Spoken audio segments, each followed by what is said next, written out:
हरे Krishna dear devotees. आज ऋत्विक और non Ritwik के बीच चली आ रही दशकों पुरानी जो डिस्कशन है, जो डिबेट है, आज वो खत्म होने वाली है। आज मैं आपको दिखाना चाहता हूं कि इस्कॉन के फाउंडर आचार्य एसी भक्ति वेदांत स्वामी महाराज श्रील प्रभुपाद जी की अंतिम इच्छा क्या थी। वे क्या चाहते थे कि उनके जाने के बाद किस प्रकार की जो दीक्षा प्रणाली है इस्कॉन के अंदर उसका अनुसरण हो। जो मैं आज आपको दिखाने वाला हूं ये किसी तीसरे व्यक्ति द्वारा प्रमाणित नहीं है। हाँ, इस केवल श्रील प्रभुपाद जी के द्वारा कोई अप्रूव्ड लेटर नहीं है। ये स्वयं एसी भक्ति वेदांत स्वामी महाराज श्रील प्रभुपाद जी के मुखारविंद से निकली हुई उनके दिव्य वाणी है। जो मैं आपको दिखाने जा रहा हूं ये कोई बहुत महीनों पुराना डिस्कशन नहीं है। केवल उनके अंतर्ध्यान होने से जस्ट 12 दिन पहले, वो 14 नवंबर 1977 को अंतर्ध्यान हुए, उससे 12 दिन पहले 2 नवंबर 1977 का डिस्कशन है, जिसमें बहुत स्पष्ट रूप से एकदम क्लैरिटी के साथ बता रहे हैं कि वो क्या चाहते हैं कि उनके जाने के बाद इस्कॉन में किस प्रकार से गुरु परंपरा जो प्रणाली है उसको आगे बढ़ाया जाए, जो दीक्षा प्रणाली है उसको आगे बढ़ाया जाए। मैं डिवोटी से रिक्वेस्ट करता हूं कि बहुत श्रद्धा और ध्यान से इस वीडियो को देखें। This is historical video. बिना समय गवाए मैं डायरेक्ट आपको अपनी स्क्रीन के ऊपर लेके चलता हूं। डिवोटीज, मैं आपसे प्रार्थना करता हूं कि थोड़ी देर के लिए प्लीज़ सारे काम छोड़ दीजिए और बहुत ध्यान से इस वक्त मेरे स्क्रीन पर देखिए मैं आपको क्या दिखा रहा हूं। इस वक्त मैंने vanisource.org का लिंक खोल रखा है, जहां पे मैं आपको कन्वर्सेशन दिखा रहा हूं 2 नवंबर 1977 की। श्रील प्रभुपाद जी के जाने से जस्ट 12 दिन पहले श्रील प्रभुपाद जी 14 नवंबर 1977 को अंतर्ध्यान हुए थे। उससे 12 दिन पहले की ये कन्वर्सेशन है। किसके बीच में कन्वर्सेशन है? इस वक्त यहाँ पे काफ़ी जो प्रोमिनेंट इन्फ्लुएंशियल लोग हैं वो प्रभुपाद जी से मिलने के लिए आते हैं। इन लोगों में है श्री नारायण जो कि गवर्नर हैं, रामकृष्ण बजाज हैं जो कि बजाज ग्रुप ऑफ इंडस्ट्रीज़ के मालिक हैं, और इनके साथ कुछ लोग और भी हैं। और इस वक्त कमरे में तमाल कृष्ण महाराज जी हैं, भक्ति चारू महाराज हैं, और उनके कुछ और प्रभुपाद जी के कुछ और डिसाइपल्स भी हैं। तो यहाँ पे शुरू में इनके बीच में कुछ डिस्कशन होता है जिसमें प्रभुपाद जी की तारीफ करते हैं कि कैसे उन्होंने अकेले जो है पूरी दुनिया में इस प्रचार कार्य को बढ़ाया, और प्रभुपाद जी बोलते हैं कि सब भगवान की कृपा से हुआ। कुछ इस टाइप की यहाँ पे सब बातें चल रही हैं। मैं सबसे नीचे लेके जा रहा हूँ आपको। कुछ समय के बाद क्या होता है, जो रामकृष्ण बजाज जी हैं वो कहते हैं कि वो प्रभुपाद जी से कुछ अकेले में बात करना चाहते हैं। तो उस वक्त श्रील प्रभुपाद जी अपने सभी शिष्यों को बाहर भेज देते हैं, और फिर यहाँ पे वो आप देखिए क्या पूछते हैं। ऑल ग्लोरीज टू डिवोटी, जिसने बाहर जाने से पहले वहाँ पे टेप रिकॉर्डर जो है वो ऑन छोड़ दिया, और आज हमारे बीच में इनके बीच में जो बातचीत हुई वो अवेलेबल है। रामकृष्ण बजाज जी बहुत क्लैरिटी से यहाँ पे ये पूछ रहे हैं। ये मैं अभी आपको पूरा प्रभुपाद जी की वाणी में ही सुनाऊंगा, उनकी दिव्य वाणी में। बहुत क्लियर ऑडियो है, मैं जस्ट यहाँ पे आपको कंटेक्स्ट समझाना चाह रहा हूँ। वो बहुत क्लियरली श्रील प्रभुपाद जी से पूछते हैं कि आपने इतना प्रचार कार्य पूरी दुनिया में फैलाया, हमको चिंता होती है कि आपके जाने के बाद क्या होगा। कहीं इतना बड़ा काम जो हुआ है कहीं ये बिखर ना जाए, तो कैसे होगा? क्या आपने किसी का चुनाव किया है? आगे ये श्रृंखला आगे कैसे बढ़ेगी? तो श्रील प्रभुपाद जी ने बोला कि नहीं, ये लोग कर लेंगे। तो बजाज जी वो कहते हैं लेकिन आपने किसी एक व्यक्ति का चयन किया होगा, या फिर ये सब लोग जो है 10-20 लोग जो है सब मिलके करेंगे? अब आप सुनिए यहाँ पे श्रील प्रभुपाद जी क्या बोल रहे हैं। Please read very carefully. Chaitanya Mahaprabhu ऐसे नहीं बोले कि एक व्यक्ति ले ले। चैतन्य महाप्रभु की आज्ञा है कि सब कोई गुरु हो। आप समझे कि नहीं? ये यहाँ पे ट्रांसलेशन थोड़ा गलत है, अभी मैं आपको ऑडियो सुनाऊंगा, उसमें प्रभुपाद जी बोलें कि समझे कि नहीं। और यहाँ पे आप देखिए श्रील प्रभुपाद जी की बिल्कुल क्लियर इंस्ट्रक्शन है, सब गुरु बनो। बाकी मैं जैसा कह रहा हूँ वैसा करो। जो मेरी इंस्ट्रक्शंस मैंने अपनी किताबों में थ्रू आउट पूरी लाइफ दी हैं, जैसा मैं बता रहा हूँ वैसा करो, और मैं चाहता हूँ कि सब लोग गुरु बनो। आप सोचिए श्रील प्रभुपाद जी, हम सब के बिलव श्रील प्रभुपाद जी यहाँ पे एक्सप्रेस कर रहे हैं कि उनके हृदय में क्या है, वो क्या चाहते हैं। वो क्या चाहते हैं कि इस्कॉन में आगे जाके किस प्रकार की दीक्षा प्रणाली हो। अपने जीवन के बिल्कुल अंतिम समय में भी बहुत क्लैरिटी से वो इस बात को बोल रहे हैं कि मैं चाहता हूँ कि जैसे चैतन्य महाप्रभु ने बोला है कि सब लोग गुरु बने, उसी तरीके से हमारे इस्कॉन के अंदर भी जो भी उनके शिष्य हैं वो सब लोग गुरु बन जाएं। बहुत क्लैरिटी से बात है। फिर यहाँ पे बल्कि जो बजाज जी बोलते हैं कि चैतन्य महाप्रभु तो अकेले थे, आप भी अकेले थे। बेसिकली वो स्ट्रेस करना चाह रहे हैं कि आप किसी एक व्यक्ति का चयन कर लें। और प्रभुपाद जी यहाँ पे बार बार बोल रहे हैं कि नहीं, एक व्यक्ति की यहाँ पे बात नहीं है। जो महाप्रभु का ऑर्डर है कि सभी व्यक्तियों को, जो सभी शिष्य हैं, सबको गुरु बनना चाहिए आगे जाकर। जो बात श्रील प्रभुपाद जी थ्रू आउट अपने लेटर्स में, अपने कन्वर्सेशंस में, अपनी बुक्स में बोलते आ रहे हैं कि वो चाहते हैं कि उनके सभी शिष्य जो हैं वो आगे जाकर स्पिरिचुअल मास्टर बने, गुरु बने। अपने जीवन के एकदम अंतिम समय में भी वो सेम उसी बात को यहाँ पे रिपीट कर रहे हैं कि श्रील प्रभुपाद जी चाहते हैं कि सब लोग आगे जाकर गुरु बने। आप सोचिए कि इससे ज़्यादा क्लियर क्या इंस्ट्रक्शन हो सकती है। This is very very clear कि शिला प्रभुपाद जी की क्या इच्छा थी, उनके हृदय में क्या था, वो हम सबसे क्या चाहते थे। अब मैं आपको शिला प्रभुपाद जी की दिव्य वाणी में ये जो डिस्कशन है लास्ट का कुछ मिनट का, ये मैं सुनाना चाहता हूँ। आप समझिए कि कितनी क्लैरिटी है, उनकी तबीयत इतनी ख़राब है, उस वक्त भी एकदम क्लैरिटी से वो बता रहे हैं कि वो क्या चाहते हैं। तो पहले शिला प्रभुपाद जी की ऑडियो सुनते हैं, फिर आगे इसके ऊपर डिस्कशन करते हैं। लेकिन ईश्वर आपको कब बुला ले ये हमको मालूम नहीं, आपको मालूम है कि नहीं पता नहीं, लेकिन हमको चिंता इस बात की है कि इतना बड़ा एक संगठन कायम हुआ है, उसके बारे में यदि आप नहीं रहे तब आपने कुछ सोचा होगा, उसके बारे में हमको कुछ कल्पना नहीं, हमको चिंता होती है कि एक सारी दुनिया के अंदर हिंदुस्तान की फिलॉसफी है, उसके बारे में इतना बड़ा काम हुआ है, वो कहीं बिखर न जाए। इसके लिए हमको कुछ मालूम नहीं है, तो हमको हमारे मन में चिंता हुई, तो हमने कहा हम आपके सामने रखें कि आपने कभी जरूर कुछ सोच के उसकी योजना की होगी, लेकिन क्या पता आपको भगवान कल उठा सकता है भगवान की मूर्ति, तब फिर क्या हो? नहीं, ये न करें, ये करेंगे सर, लेकिन इसमें कोई एक व्यक्ति आपका स्थान ले सकता है क्या, या 5, 10, 20 लोग मिल के लेंगे? चैतन्य महाप्रभु ऐसे नहीं बोला, ये एक व्यक्ति चैतन्य भक्ति, चैतन्य महाप्रभु कहते हैं तो सबको ही बोलो समझा कि लेकिन चैतन्य महाप्रभु नहीं, हाँ जी, जो सब गुरु बनो, बाकी मैं जैसा कह रहा हूँ ऐसा बनो आप ही नहीं, तब लग जाएगा। क्योंकि चैतन्य महाप्रभु तो अकेले रहे, आप भी अकेले ही हैं। अकेले हमारा शक्ति नहीं है, ऐसा नहीं बता है। तुम लोग आके हमको सहयोग करो, करके सारा दुनिया में सब पूछा ये चैतन्य, लेकिन आप जो कर सके वो कौन कर सका? तो आप चेष्टा करें, आप भी कर सकें। तो डियर डिवोटीज, अभी आपने शिला प्रभुपाद जी की दिव्य वाणी में सुना, जिसमें शिला प्रभुपाद जी बहुत स्पष्ट रूप से बता रहे हैं कि उनके जाने के बाद वे क्या चाहते हैं कि इस्कॉन के अंदर किस प्रकार की दीक्षा प्रणाली जो है उसको अपनाया जाए। वो किस प्रकार चाहते हैं कि जो उनके सभी शिष्य हैं वो आगे जाकर गुरु बने। It's over, it's done, there is nothing left to discuss और डिबेट नाउ। हम देख रहे हैं कि शिला प्रभुपाद जी थ्रू आउट अपनी टीचिंग्स, अपनी किताबों के जरिए, room conversation, books, letter, interviews, पूरे जीवन भर शिला प्रभुपाद जी ने जिस बात को बोला है, अपने जीवन के अंतिम समय में भी शिला प्रभुपाद जी उसी बात को दोहरा रहे हैं। जो गुरु साधु शास्त्र जिस बात को हमें बोलते हैं, शिला प्रभुपाद जी अपने जीवन के अंतिम समय में उसी बात को दोहरा रहे हैं। चारों वैष्णव संप्रदाय जिस बात को बोलती हैं, शिला प्रभुपाद जी उसी बात को यहाँ पे दोहरा रहे हैं।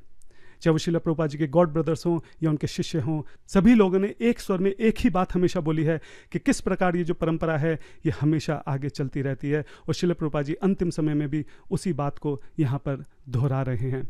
आप लोगों ने जो सुना उसमें किसी भी स्पेकुलेशन के लिए कोई जगह नहीं है, कोई इंटरप्रिटेशन के लिए कोई जगह नहीं है, उसका कोई हिडन मीनिंग नहीं है। यहाँ पे किसी क्लेवर इंग्लिश वर्ड जगलर का जो है इस्तेमाल नहीं किया गया है। एकदम crystal clear and undeniable words में यहाँ पे शिला प्रभुपाद जी ऑर्डर दे रहे हैं, अपनी इच्छा दे रहे हैं कि सब गुरु बने। वो चाहते हैं कि आने वाले समय में जो भी उनके शिष्य हैं वो सब गुरु बने। डियर डिवोटीज, हालांकि शिला प्रभुपाद जी हम सबसे क्या चाहते थे ये यहाँ पे एकदम क्रिस्टल क्लियर है, without a tinge of doubt. There is no further discussion और डिबेट रिक्वायर्ड। लेकिन फिर भी मैं जानता हूँ कि जो मेरे ऋत्विक भाई हैं वो कुछ ना कुछ कुतर्क देकर यहाँ से बचकर भागने की कोशिश करेंगे। तो ये समझ कर कि वो क्या क्या कुतर्क यहाँ पे रख सकते हैं, मैं पहले से ही उसका आंसर कर देना चाहता हूँ ताकि बार बार जो वीडियो है वो ना बनानी पड़े। तो पहला पॉइंट ये है कि जैसे मैंने बोला कि जो डिस्कशन है केवल 12 दिन पुराना है। ऐसा नहीं है कि 1975 में प्रभुपाद जी ने क्या कहा, फिर 1974 में क्या कहा, 71 में क्या कहा, इस लेटर में क्या कहा, उस लेटर में क्या किया। चेरी पिक करके अपनी मर्जी से जो है कोई भी वर्स उठा के जो अपनी बात को साबित करने की जो कोशिश रहती है हमारे ऋत्विक भाइयों की, तो वो यहाँ पे नहीं चलेगी। तो जस्ट 12 दिन पुरानी बात है और बहुत क्लैरिटी से शिला प्रभुपाद जी बता रहे हैं कि वो क्या चाहते हैं। तो कोई भी चेरी पिक करके किसी प्रभुपाद जी के किसी भी स्टेटमेंट को, किसी भी बात को कहीं से कहीं भी उठाकर उसका कुछ भी मतलब निकालने की जो आदत है वो यहाँ पे नहीं चलेगी। यहाँ तो बहुत क्लियर प्रभुपाद जी की इंस्ट्रक्शन है। फिर कई बार हमारे ऋत्विक भाई कहते हैं कि जब हम स्टेटमेंट दिखाते हैं, जैसे मैंने अपने पिछले वीडियो में भी दिखाई थी, कितने सारे प्रभुपाद जी के स्टेटमेंट्स हैं जिसमें वो क्लैरिटी से इस बात को बोल रहे हैं कि वो चाहते हैं कि जो उनके शिष्य हैं आगे जाके वो भी गुरु बने और वो भी आगे जाके फर्दर इनिशिएशन दें। तो कहते हैं कि नहीं, ये हम मानते हैं कि श्रील प्रभुपाद जी पहले ऐसा चाहते थे, लेकिन समय के साथ साथ उनका एहसास हुआ कि जो उनके शिष्य हैं वो उस लायक नहीं है, उनकी वो क्वालिफिकेशन नहीं है, इसलिए उन्होंने अपना मन बदल दिया और 9 जुलाई में जो है लेटर दे के जो है जो ऋत्विक प्रणाली है उसकी स्थापना कर दी, ऐसा उनका कहना है। अगर ऐसा था तो यहाँ तो श्रील प्रभुपाद जी अपने अंतिम समय में भी बोल रहे हैं कि मैं चाहता हूँ कि सब गुरु बने, तो पूरी तरह से जो कुतर्क वो बार बार रखते हैं वो यहाँ पे खत्म हो जाता है। दूसरा पॉइंट ये है कि आप देखिए कि यहाँ पे किस बारे में बात हो रही है। रामकृष्ण बजाज जी हैं, वो बहुत क्लैरिटी से इस बात को पूछ रहे हैं कि आपके जाने के बाद, यानी कि यहाँ पे सक्सेसर की बात हो रही है, यहाँ पे गुरु तत्व की बात हो रही है कि अगला गुरु कौन होगा, यहाँ पे इस्कॉन की कंटिन्यूटी की बात हो रही है कि इस्कॉन को जो है आगे कैसे बढ़ाया जाएगा। तो इसमें भी कोई डाउट नहीं है कि किस टॉपिक के ऊपर बात है, टॉपिक एकदम क्रिस्टल क्लियर है यहाँ पे।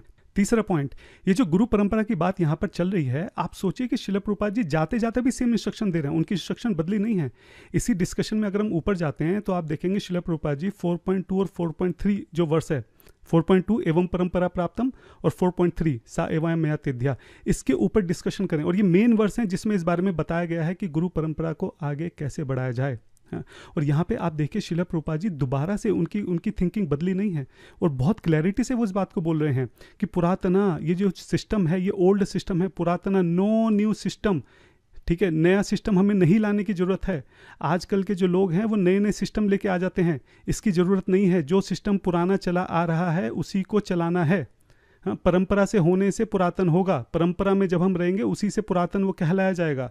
कुछ भी नया इंटरप्रेट करने की ज़रूरत नहीं है। तो ऋत्विक फिलॉसफी जैसे नए नए तरीके से इंटरप्रेट हो रहा है कि देयरफॉर का मतलब ये होगा, इस लेटर का मतलब ये होगा, वहाँ का मतलब ये होगा। प्रभुपाद जी कह रहे हैं कुछ करने की जरूरत नहीं है, नो नूतन न्यू, कुछ भी नया लाने की जरूरत नहीं है। पुरातनः, जो पुराने समय से, ओल्ड समय से गुरु परंपरा के शिष्य, जो गुरु परंपरा चली आ रही है, हाँ, उसी को आगे कंटिन्यू करना है। नो न्यू सिस्टम, किसी न्यू सिस्टम की जरूरत नहीं है। और यहाँ पे बोल रहे हैं वो कि लोग जो है नए नए सिस्टम को इंट्रोड्यूस कर देते हैं, वो गलत है। जो पुरातना, जो पुराने समय से चला आ रहा है ओल्ड सिस्टम परंपरा का, उसी को आगे कंटिन्यू करना है। इतनी क्लैरिटी से सोचो, अंतिम समय में भी प्रभुपाद जी जो है केवल वही संदेश दे रहे हैं जो कि उन्होंने पूरा जीवन भर दिया है। चौथा पॉइंट ये है कि हमारे ऋत्विक भाई कह सकते हैं कि भाई देखो ये तो प्राइवेट डिस्कशन है, ठीक है, ये इंस्ट्रक्शन जो है वो कोई जीबीसी को तो दी नहीं गई है। लेकिन आप ये सोचिए कि प्रभुपाद जी जानते थे कि वो जो बोल रहे हैं वो रिकॉर्ड हो रहा है, और वो जानते हैं कि उनकी सारी रिकॉर्डिंग जो है वो पब्लिश होने वाली हैं।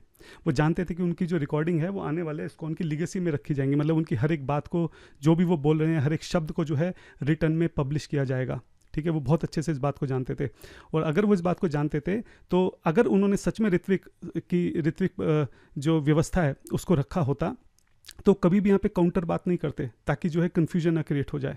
और जैसा कि मैंने अभी बताया, अगर इसके ऊपर जो मैंने अभी आपको डिस्कशन दिखाया, यहाँ पे तो सब लोग थे, यहाँ पे तो श्रील प्रभुपाद जी के डिसाइपल्स भी थे और सभी लोग बैठे हुए थे। और यहाँ पे भी प्रभुपाद जी बोल रहे हैं कि नो नूतन, कुछ नया लाने की जरूरत नहीं है, हाँ, कुछ अपना इंटरप्रिटेशन करने की जरूरत नहीं है। नो न्यू सिस्टम, कोई नया सिस्टम लाने की जरूरत नहीं है। जो पुरातन से चला आ रहा है, जो गुरु परंपरा हमेशा से चलती आ रही है, उसी को आगे बढ़ाने की जरूरत है। तो किसी भी तरह से उनके थॉट प्रोसेस में कोई बदलाव जो है वो नहीं आया है। और जैसा कि हमने अंतिम में देखा कि यहाँ पे भी रिकॉर्डिंग चल रही थी, श्रील प्रभुपाद जी जानते थे, वो कोई भी ऐसे एम्बिग्विटी क्रिएट नहीं करेंगे, कोई भी ऐसी कन्फ्यूजन नहीं क्रिएट करेंगे जिससे आगे जाके प्रॉब्लम हो। ठीक है, तो इवन दो ये प्राइवेट टॉक है, लेकिन ये आर्ग्यू देना कि क्योंकि ये प्राइवेट टॉक है इसलिए श्री प्रभुपाद जी ने ऐसा बोल दिया, तो ये बहुत बड़ा कुतर्क साबित होगा। पांचवा आर्ग्यूमेंट जो हमारे ऋत्विक भाई हैं वो ये दे सकते हैं कि भाई देखो, यहाँ पे श्री प्रभुपाद जी ने कोई ऑर्डर नहीं दिया, ये तो बस उन्होंने अपनी जो इच्छा है वो यहाँ पे व्यक्त की है, जो उनके मन की बात थी वो उन्होंने बोली है, ये कोई क्लियर ऑर्डर नहीं है। तो अगर उन्होंने ऐसा बोला तो ये बहुत आश्चर्य की बात होगी कि श्रील प्रभुपाद जी की मन की इच्छा को जानते हुए भी हम उसको इग्नोर कर रहे हैं। इट्स डिफिकल्ट टू इमेजिन कि ऐसा वो कैसे बोल सकते हैं। ठीक है, और अगर वो बोल ही दें ऐसा, तो मैं आपको यहाँ पे भागवतम का जो है वर्ष दिखाना चाहता हूँ। उत्तमश्चिंतितम कुर्यात, जो एक पुत्र होता है वो अपने पिता की इच्छा को ही उसकी आज्ञा मानकर जो है वो कार्य करता है। A son who act by anticipating what his father wants him to do is the first class. ठीक है, तो अगर हम श्रील प्रभुपाद जी को अपने पिता स्वरूप में देखते हैं, अपने आप को उनके पुत्र के स्वरूप में देखते हैं, हमें यहाँ पे साफ साफ पता चल रहा है कि उनकी क्या इच्छा है, उसी को उनकी आज्ञा मानकर हमको आगे बढ़ना चाहिए। छठा कुतर्क जो है हमारे ऋत्विक भाई ये दे सकते हैं कि यहाँ पे गुरु वर्ड यूज़ हुआ है। हमको नहीं पता कि यहाँ पे किस टाइप के गुरु वर्ड की बात हो रही है, शिक्षा गुरु की बात हो रही है, दीक्षा गुरु की बात हो रही है। ठीक है, तो आप ये समझिए कि यहाँ पे श्रील प्रभुपाद जी किससे बात कर रहे हैं? एक बाहर के व्यक्ति से बात कर रहे हैं, अपने किसी डिसाइपल से बात नहीं कर रहे हैं। हाँ, ये जो शिक्षा गुरु, दीक्षा गुरु, पदपतक्षक गुरु, ये सब इंटरनल टर्मिनोलॉजीज़ हैं जो प्रभुपाद जी के शिष्य समझते हैं, जो भक्त समझते हैं, लेकिन बाहर के लोगों को नहीं पता है सब। बाहर के लोगों के लिए गुरु का एक ही मतलब होता है कि जो दीक्षा देता है वही गुरु है। तो यहाँ पे क्योंकि वो बाहर के किसी व्यक्ति से बात कर रहे हैं, इसलिए यहाँ पे दीक्षा, शिक्षा या पदपतक्षक या कुछ भी और ऐसे बोलकर अननेसेसरी कन्फ्यूजन क्रिएट करने की जरूरत नहीं थी, और जरूरत थी नहीं कुछ भी बोलने की। गुरु का मतलब ही दीक्षा गुरु है, क्योंकि बाहर वाले उसको दीक्षा गुरु की तरह से ही समझते हैं। और नेक्स्ट पॉइंट ये है कि आप देखिए कि यहाँ पे कितना क्लैरिटी से श्रील प्रभुपाद जी बोल रहे हैं कि चैतन्य महाप्रभु ऐसे नहीं बोले कि एक व्यक्ति ले ले। एक व्यक्ति की बात तो देखो, सबसे पहली बात चैतन्य महाप्रभु का रेफरेंस दिया श्रील प्रभुपाद जी ने। चैतन्य महाप्रभु के रेफरेंस के ऊपर वो अपनी बात बोल रहे हैं कि जैसा चैतन्य महाप्रभु चाहते थे मैं भी वैसा ही करूंगा, मैं भी वैसे ही आगे बढ़ूंगा, मैं भी वैसी आज्ञा दूंगा। तो चैतन्य महाप्रभु के टाइम में ऋत्विक की तो कोई बात थी नहीं, तो ऋत्विक तो हट ही गया यहाँ से, मतलब ऋत्विक तो आउट ऑफ क्वेश्चन हो गया, उसके ऊपर तो डिस्कशन डिबेट कुछ है ही नहीं। मतलब ठीक है, अगर क्वेश्चन भी यहाँ पे उठता है तो वो केवल शिक्षा और दीक्षा गुरु के बीच में उठ सकता है। लेकिन ऋत्विकवाद जो है, ऋत्विक गुरु जो है, इस तरह के वर्ड जो है कंप्लीटली यहाँ पे रूल आउट हो जाते हैं, एक्सक्लूड हो जाते हैं। यहाँ पे बात ही करने की जरूरत नहीं है उसको, सिर्फ शिक्षा और दीक्षा गुरु को लेकर हम यहाँ पे बात कर रहे हैं। और वो भी बहुत क्लैरिटी से यहाँ पे प्रभुपाद जी बोल रहे हैं कि चैतन्य महाप्रभु ऐसे नहीं बोले कि एक व्यक्ति ले ले। एक व्यक्ति को तो, एक व्यक्ति के लिए तो कभी शिक्षा गुरु के कंटेक्स्ट में बात हो ही नहीं सकती। शिक्षा गुरु तो कोई भी बन सकता है। जो व्यक्ति अभी 2-3 महीने पहले जुड़ा है वो भी शिक्षा गुरु बन सकता है। शिक्षा तो कोई भी किसी को दे सकता है, उसमें कहने सुनने की जरूरत नहीं है। चैतन्य महाप्रभु की आज्ञा है कि सब कोई गुरु हो। तो सब कोई गुरु जो हैं वो तो ऑब्वियस सी बात है कि दीक्षा गुरु के बारे में बात हो रही है। शिक्षा गुरु तो है ही सब कोई गुरु, उसमें कहने और सुनने की तो जरूरत ही नहीं है। और जो श्रील प्रभुपाद जी यहाँ पे वर्स जो कोट कर रहे हैं, हाँ, यारे देखा तारे कहा कृष्णा उपदेश, अमार आज्ञा गुरु हना तारा ऐ देश। ये जो वर्ड श्रील प्रभुपाद जी बेसिकली यहाँ पे कोट कर रहे हैं, यहाँ पे आप देखिए कि गुरु का मतलब यहाँ पे श्रील प्रभुपाद जी ने साफ साफ स्पिरिचुअल मास्टर लिखा हुआ है। ठीक है, यहाँ पे अगर शिक्षा की बात होती तो यहाँ पे श्रील प्रभुपाद जी इंस्ट्रक्टिंग मास्टर लिखते हैं, लेकिन स्पिरिचुअल मास्टर लिखे। साफ साफ यहाँ पे दीक्षा गुरु के बारे में बात हो रही है। तो ये चीज़ बहुत क्लियर है कि यहाँ पे केवल और केवल दीक्षा गुरु के बारे में ही बात हो रही है। और आप ये भी देखें कि यहाँ पे साफ साफ वो पूछ रहे हैं कि आपका सक्सेसर कौन होगा। तो सक्सेसर जो है वो तो दीक्षा गुरु के कंटेक्स्ट में ही होगा, सक्सेसर को शिक्षा गुरु के कंटेक्स्ट में तो हो नहीं जाएगा। और वो भी यहाँ पे बोल रहे हैं कि आप एक किसी अपने सक्सेसर को चूज कर लीजिए, तो एक शिक्षा गुरु को थोड़ा ना चूज करेंगे, समझ रहे। तो अगर इन सब चीज़ों को देखा जाए तो शिक्षा गुरु भी यहाँ पे पूरी तरह से रूल आउट हो जाता है। फिर हो सकता है हमारे ऋत्विक भाई बोलें कि नहीं नहीं, आप आगे देखो ना क्या लिखा है, भाई मैं जैसा कह रहा हूँ वैसा करो। तो श्रील प्रभुपाद जी ने तो जो है ऋत्विक के लिए बोला है, तो यहाँ पे ऋत्विक करने के लिए बोल रहे हैं। लेकिन एक ही लाइन में दो मतलब कैसे हो सकते हैं? जब श्रील प्रभुपाद जी यहाँ पे साफ साफ दीक्षा गुरु के बारे में बात कर रहे हैं, तो दीक्षा गुरु के बारे में बात करते, आधी बात दीक्षा गुरु के बारे में और आधी यहाँ पे 4-5 वर्ड जो है वो ऋत्विक के बारे में बोल देंगे। और ऋत्विक तो यहाँ पे वर्ड कहीं पे मेंशन भी नहीं किया है। श्रील प्रभुपाद जी बहुत क्लैरिटी से यहाँ पे बोल सकते थे, they will initiate only on my behalf for ever.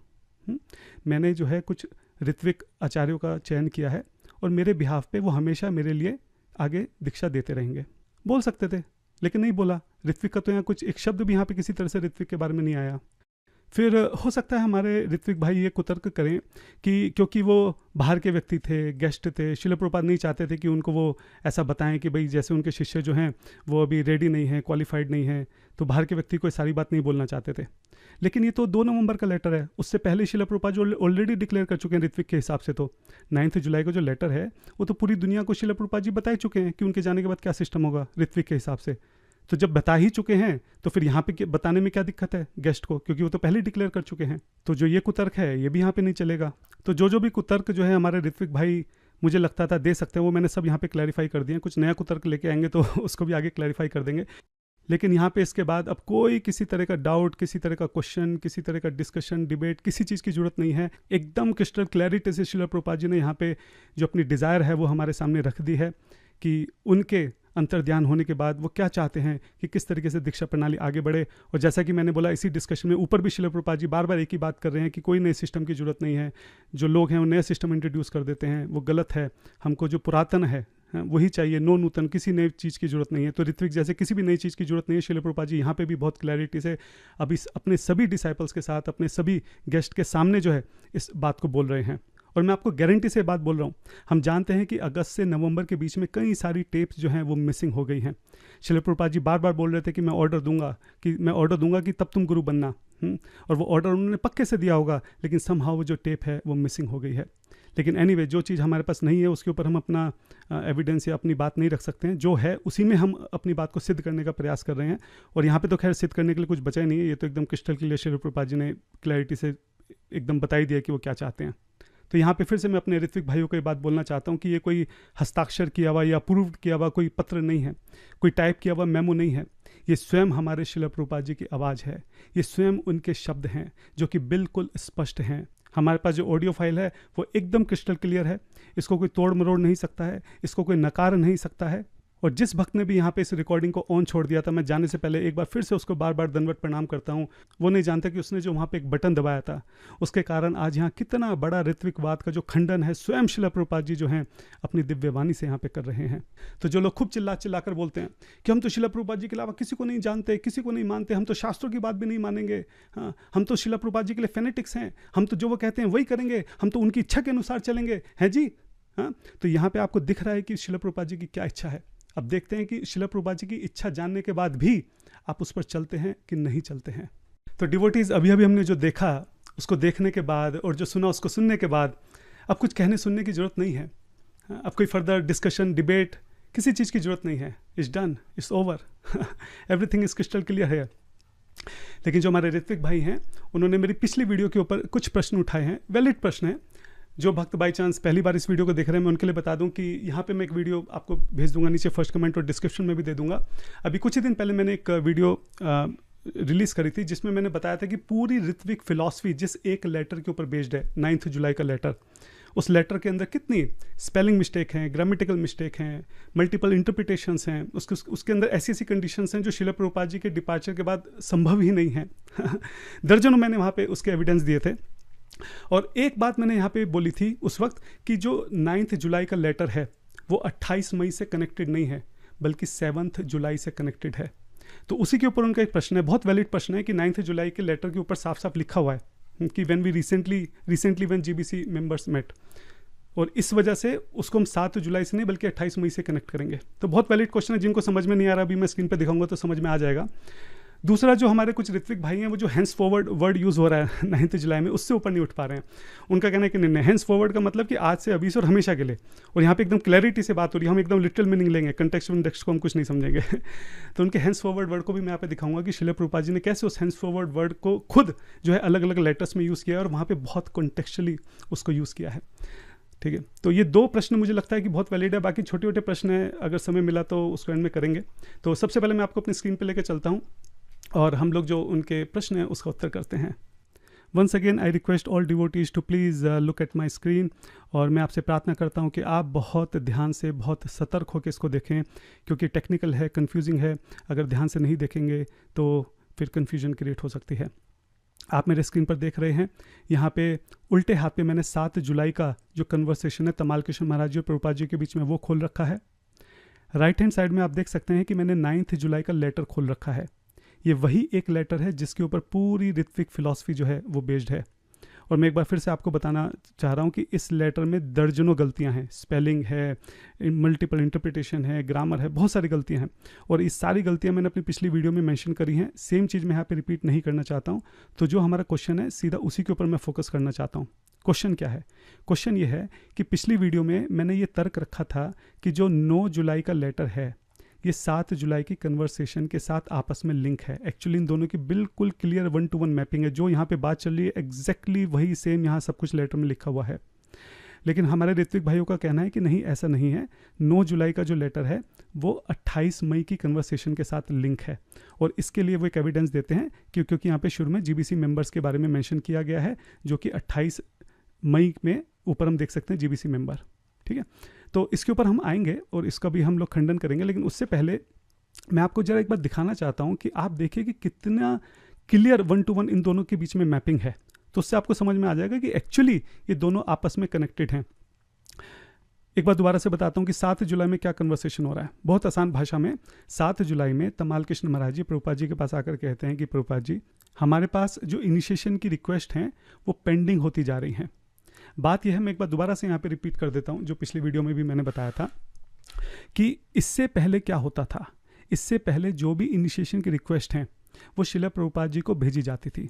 शिला प्रभुपाद जी जो भी व्यक्ति है उसका नया नाम निर्धारित करते थे, और फिर जो लोकल टेम्पल हैं जिन्होंने रिक्वेस्ट भेजी है इनिशिएशन के लिए, वही उस नए व्यक्ति के लिए यज्ञ कर देते थे, उसको माला दे देते थे, है ना। और शिला प्रभुपाद जी द्वारा जो नया नाम दिया गया वो उसको दे देते थे, फाइनली बता देते थे ऐसा कर दिया, और प्रभुपाद जी की डायरी में उनका नाम ऐड हो जाता था।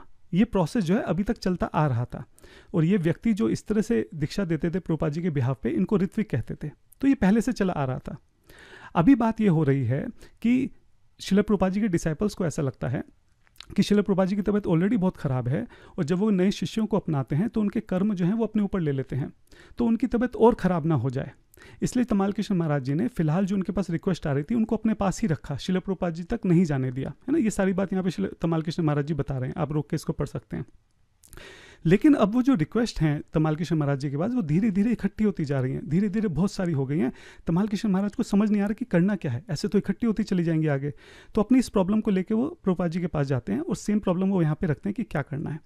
अब प्रभुपाद जी इस कन्वर्सेशन में क्या करते हैं, वो बताते हैं कि मैं यहाँ पे कुछ जो मेरे डिसाइपल्स हैं उनकी नियुक्ति कर रहा हूँ, ठीक है। आप उन डिसाइपल्स को ऋत्विक की तरह बोलिए कि वो ऋत्विक की तरह एक्ट करेंगे और मेरे बिहाफ पे इनिशिएशन दे देंगे, और सब कुछ वही कर देंगे, यज्ञ भी वही कर देंगे, माला भी वही कर देंगे, नाम भी वही दे देंगे, मेरे बिहाफ पे कंप्लीट पूरा इनिशिएशन प्रोसेस जो है उसको वो फॉलो कर लेंगे। अंत में नाम जो है वो मुझे दे देंगे, है ना, और मैं उनको अपनी डायरी में रख दूंगा। मतलब तमाल कृष्ण महाराज जी बोल रहे हैं नाम हम ले लेंगे और आपकी जो इनिशिएटेड वाली बुक है उसमें हम डाल देंगे। तो यहाँ से पूरा प्रोसेस जो है वो ऋत्विक के हाथ में जो है वो ट्रांसफर किया जा रहा है इस डिस्कशन से। अब आप देखिए कि दोनों आपस में कितने ज़बरदस्त तरीके से मैप हैं। यहाँ पर बात हो रही है इनिशिएशन की, और इनिशिएशन में भी यहाँ पर जो बात हो रही है वो अगर आप देखेंगे तो फर्स्ट और सेकंड इनिशिएशन के लिए बात हो रही है। यहाँ पे भी आप देख सकते हैं ये राइट में जो लेटर है यहाँ पे फर्स्ट और सेकंड इनिशिएशन के लिए बात हो रही है। शुरू में यहाँ पे तमाल कृष्ण महाराज जी बताते हैं, पूरा कंटेक्स्ट रखते हैं कि किस कंटेक्स्ट में बात हो रही है, कि जो टेम्पल प्रेसिडेंट्स हैं वो लेटर भेज रहे हैं इस तरीके से। आप देखिए बिल्कुल सेम टू सेम यहाँ पे लिखा गया है। जो टेम्पल प्रेसिडेंट हैं उन्होंने शिला प्रभुपाद जी को लिखा है डिवोटीज के इनिशिएशन के लिए, ठीक है। नाउ अब से जो है चीज़ें चेंज होने वाली हैं। अब से क्या होगा, now that Shila Prabhupada has named these representative, ठीक है। रिप्रेजेंटेटिव के नाम जो है शिला प्रभुपाद जी ने यहाँ पर दे दिए हैं। अच्छा, ये रिप्रेजेंटेटिव किस तरह से काम करेंगे, नियर बाई, जो नियर बाई होगा वही दे देगा। यानी जिस लोकेशन पे भी इनिशिएशन देना है उसके नियर बाई जो प्रभुपाद जी नाम देने वाले हैं, जो भी उसके पास में होगा वही इनिशिएशन दे देगा। तो देखिए यहाँ पे नियर बाई लिखा हुआ है, यहाँ पे भी लिखा हुआ है नियरेस्ट टू टेम्पल। अच्छा, उसके बाद शिला प्रभुपाद जी यहाँ पे एक एक जने का नाम बताते हैं अपने डिसाइपल का, कि किस किस डिसाइपल को वो चाहते हैं, कीर्तनंदा, सत्स्वरूपा, जय तीर्था, भगवान, ठीक है। ये सारे एज इट इज़ नाम यहाँ पे लिखे हुए हैं, एज इट इज़। यहाँ पे जो शिला प्रभुपाद जी हैं टोटल इस कन्वर्सेशन में 9 नाम को सजेस्ट करते हैं, 9, है ना। यहाँ पे हम देखते हैं 11, तो ये 2 नाम का डिफरेंस कहाँ से आ गया। इसको भी जब मैंने सर्च किया तो मिला, तमाल कृष्ण महाराज जी की डायरी पढ़ी, तमाल कृष्ण महाराज जी ने बिल्कुल क्लियरली ये भी यहाँ पे लिख दिया कि मेरा शिला प्रभुपाद जी के साथ डिस्कशन होता है, वो यहाँ पे 7 लोगों के नाम देते हैं, और अगले दिन नेक्स्ट मॉर्निंग जो है शिला प्रभुपाद जी 2 लोगों के नाम और ऐड कर देते हैं, हमसदूता और भावानंदा। तो ये मेरे पास टोटल 11 नाम हो जाते हैं। इनको ऋत्विक बोलेंगे जो कि रिप्रेजेंटेटिव आचार्य।